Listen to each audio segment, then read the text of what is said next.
Hi, one of my favorite things about WhatCulture.com and what actually got me back into wrestling after about 5 years away from it was Adam booking things.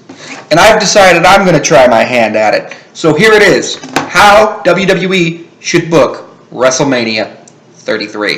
Which I know this video is coming out really late, like WrestleMania literally starts in like 5 hours, but whatever. I mean, you can look at it as how they should have booked it or how I would have booked it. But this is how it should happen. Go through the full card still. Now, the first thing I would do is leave the Andre the Giant Memorial Battle Royal on the kickoff show, and I would have Braun Strowman win it. That's just simple. That's actually what I predicted would happen. I'm not going to go blow by blow in the Battle Royal, but I would have it last about 20 minutes and have Braun Strowman be in the ring at the beginning and maybe eliminate about half the field, about 15 people, maybe 16, maybe 14. And I would definitely have him eliminate the Big Show by himself. Now for the Cruiserweight Championship match, keep that exactly how it is. I wish it could go on the main show, but nobody cares about the Cruiserweights right now. I would keep that exactly how it is. I would have Neville versus Austin Aries, and I would have Austin Aries win clean. Because Neville is great, but Austin Aries is better. Or if you really need Neville to win because you don't think people care about Austin Aries, have Aries win, but Neville do it. Well, have Neville retain dirty. Now, the Women's Championship match for the SmackDown Women, I would not do the clusterfuck that they have.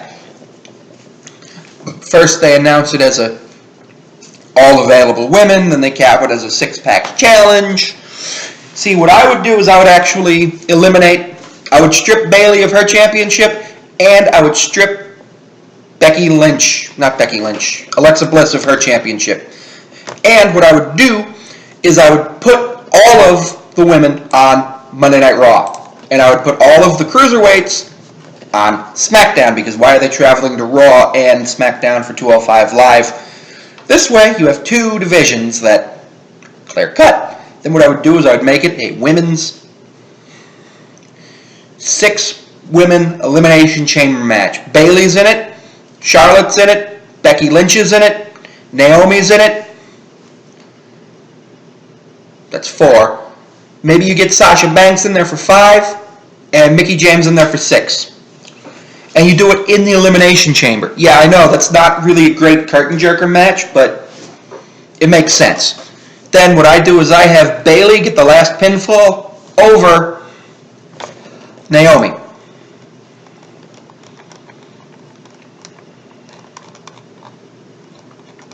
Then, after that, we have Dean Ambrose versus Baron Corbin for the Intercontinental Championship. And I would make that a ladder match. I would just make it a simple, climb a ladder, grab the title, you're done. And I would have Baron Corbin win by bringing out a forklift and hitting Dean with a ladder dropped off the top of a forklift. Now I understand that this stunt you probably couldn't do because it might kill Dean, but it'd be funny as hell, but don't kill Dean. So they're not going to do it, but I would just make it a little simple ladder match. Give it about 15 minutes. Baron Corbin wins, but he takes an absolute beating from Dean Ambrose so that Dean Ambrose can look good going up to the world title picture.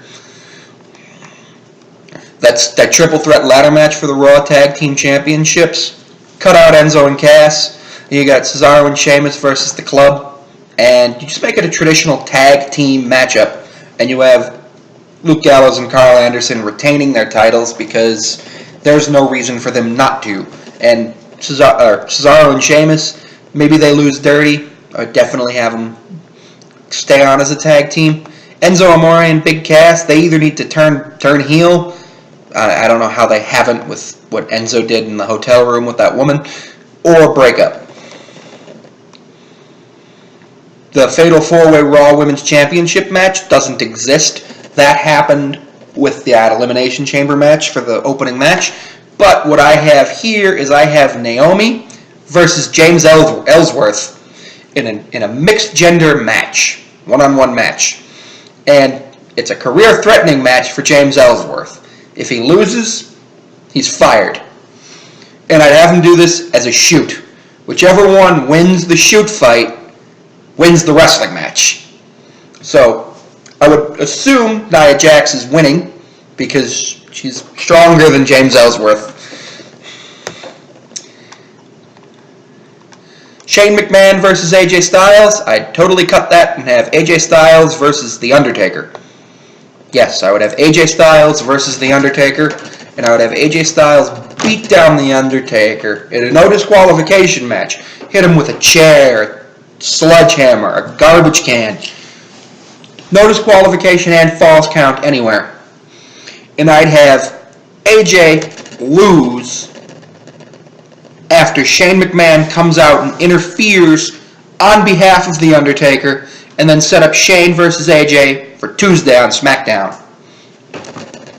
Because this should not be on a pay-per-view. This is literally a legitimate, 17-time world champion versus the boss. Why? Why does this match exist? The mixed tag match, John Cena and Nikki Bella versus The Miz and Maurice. Scrap that. What I have John Cena doing, I have John Cena fighting Roman Reigns and beating Roman Reigns with Nikki Bella at ringside in John Cena's corner.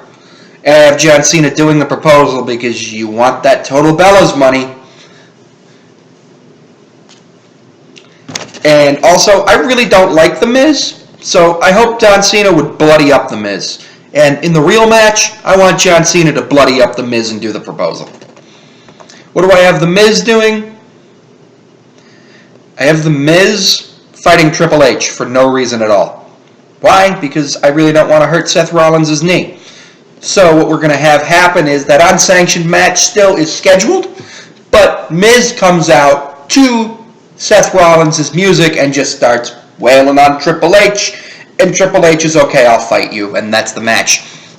Seth Rollins is just not doing anything because he really hurt his knee. Undertaker versus Roman Reigns. We know what both of those guys are going to actually be doing. We're going to have Undertaker versus AJ and Roman versus Cena. The U.S. Championship match between Chris Jericho and Kevin Owens. I'd still have that match. I'd have the U.S. Championship on Chris, and I'd have the Universal Championship on Kevin, and I'd make it a title versus title match. And I wouldn't make it a title unification match, though. So that way that Kevin can defend either the U.S. or Universal Championship after he beats Chris Jericho for it. Chris is leaving in May, so I'm kind of hamstrung on when to take the U.S. Championship off Chris, and I think this is the best place to do it to make a young star in Kevin Owens.